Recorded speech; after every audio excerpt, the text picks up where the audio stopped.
राहुल राष्ट्र विरोधी ताकतों के हाथ में खेल रहे हैं। संसद भवन के भीतर खड़े होकर पूरे हिंदू समाज को, सनातन धर्म को गाली देना, पूरे हिंदुओं को हिंसक बताना, बार बार झूठ बोलना, ये उनकी निराशा और कुंठा दिखाता है। लेकिन राहुल गांधी को एक बात समझ लेनी चाहिए कि हिंदुस्तान में आप हिंदू समाज का अपमान करके इस तरह से चल नहीं सकते। आपको समाज से माफ़ी भी मांगनी होगी, खेद भी व्यक्त करना होगा, और जिस तरह से आपने बार बार झूठ बोलकर सदन की गरिमा को कम करने का प्रयास किया, उसके लिए भी आपको सदन में माफी मांगनी होगी। उनके स्पीच के कुछ स्टेटमेंट्स को एक्सपंज किया गया, तो उसमें उनका कहना है कि मोदी जी के वर्ल्ड में ट्रूथ को कर सकते हैं एक्सपंज, पर रियलिटी में नहीं कर सकते। जिस रियलिटी की बात वो कर रहे हैं, हमें मालूम है कि राहुल गांधी किस रियलिटी से आते हैं।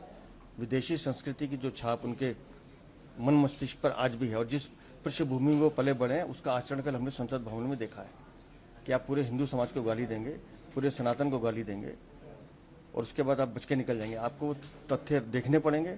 जिस तरह से आपने अग्निवीर पर किसान पे झूठ बोला है, वो आपको सदन के अंदर उसके लिए माफ़ी मांगनी पड़ेगी। और मैं फिर कह रहा हूँ कि राहुल गांधी हो और बाकी जो नेता हैं विपक्ष के, एक नया कल्चर इन्होंने शुरू किया कि एक झूठ को बार बार बोलना। लेकिन सदन झूठ बोलने से नहीं चलता, सदन तथ्यों पर चलता है, और कल के आचरण के लिए राहुल गांधी को माफ़ी मांगनी होगी। ऑपोजिशन लगातार उनका साथ दे रही है कि उनको डिफेंड करेगी, उनका स्टेटमेंट सही है। उनकी मजबूरी है राहुल गांधी की, क्योंकि बहन को वायनाड से चुनाव लड़वाना है, और वायनाड में तो हिंदुओं को गाली देके वोट मिलेंगे। लेकिन उस मजबूरी के लिए आप सदन का उपयोग करेंगे तो ये भारतीय संसद तो बर्दाश्त नहीं करेगी। संसद